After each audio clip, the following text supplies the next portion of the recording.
If you've got an iPhone 16 Pro and you're serious about getting the best photos and videos from your iPhone, this could be the missing piece in your cinematic film kit. Today, we're testing these out, the Moment QuickLock Filters. Small but powerful filters for your phone, designed to make your filmmaking easier and take your video quality to the next level. My name's Davey, I'm a commercial photographer and videographer, and today we're gonna be shooting on the streets of downtown Calgary. There's a variety of QuickLock filters, including a polarizer, an ND, and different blooms, and they all serve a different purpose. The filters come inside these circular hard plastic cases, and inside you'll find a microfiber cloth for keeping your filters clean, and the filter itself. Make sure you hang on to these cases because you don't want your filters banging around in your camera bag or in your pockets. That's the easiest way to damage them. This filter is the 10% Cine Bloom filter. This can soften harsh edges and can create a dreamier or more cinematic look, almost as if you have a haze machine with you. Plus, if you're shooting a person, bloom filters can minimize any imperfections in their skin. There's 3 strengths to these filters, 5, 10, and 20%.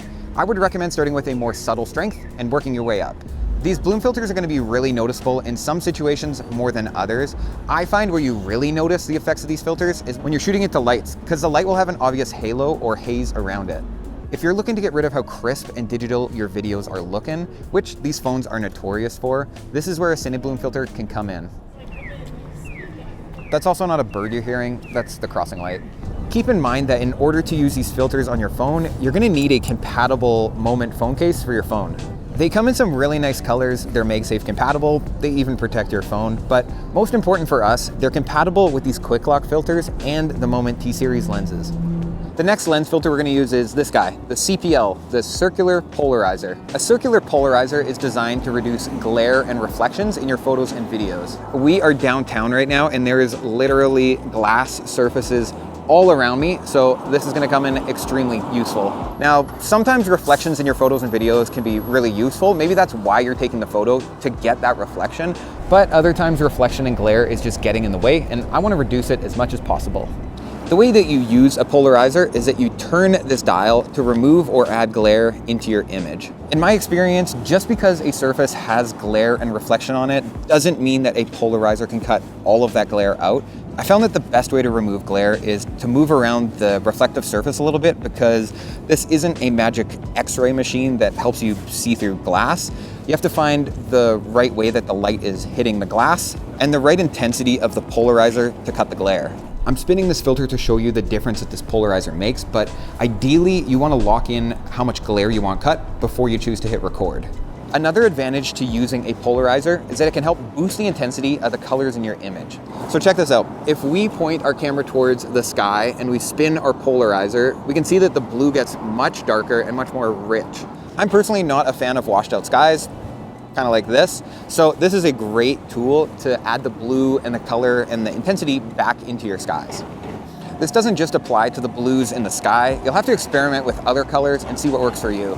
To get the best images out of my iPhone 16, I've been shooting all of these videos in ProRes Log. We can shoot ProRes Log in the native iPhone app by just tapping this ProRes Log button right there, but I'd actually rather not use the native iPhone app. I'd rather use a third-party app like Moment, because using another app will help us control the file size of the videos we're shooting, the shutter speed, the white balance. We have a lot more control over everything.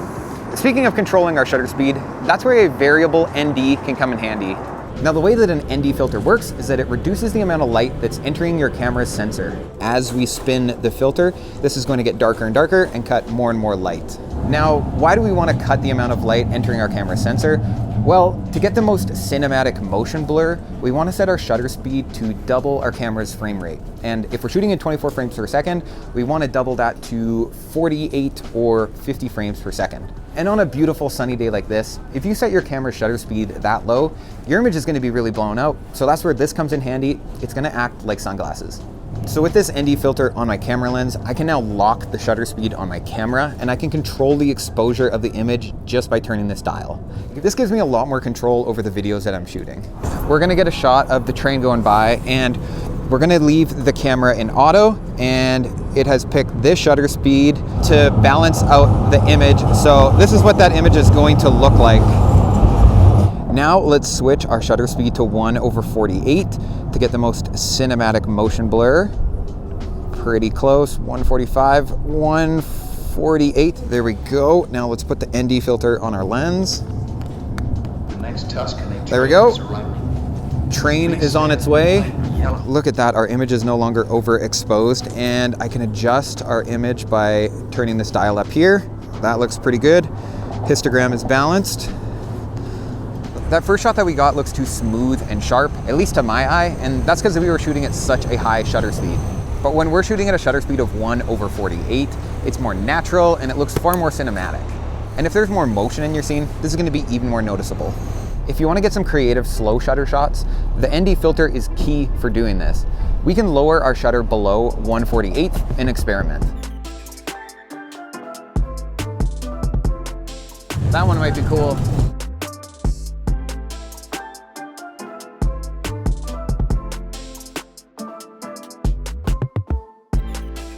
And just for kicks, let's take the ND filter off and crank our shutter as high as it'll go.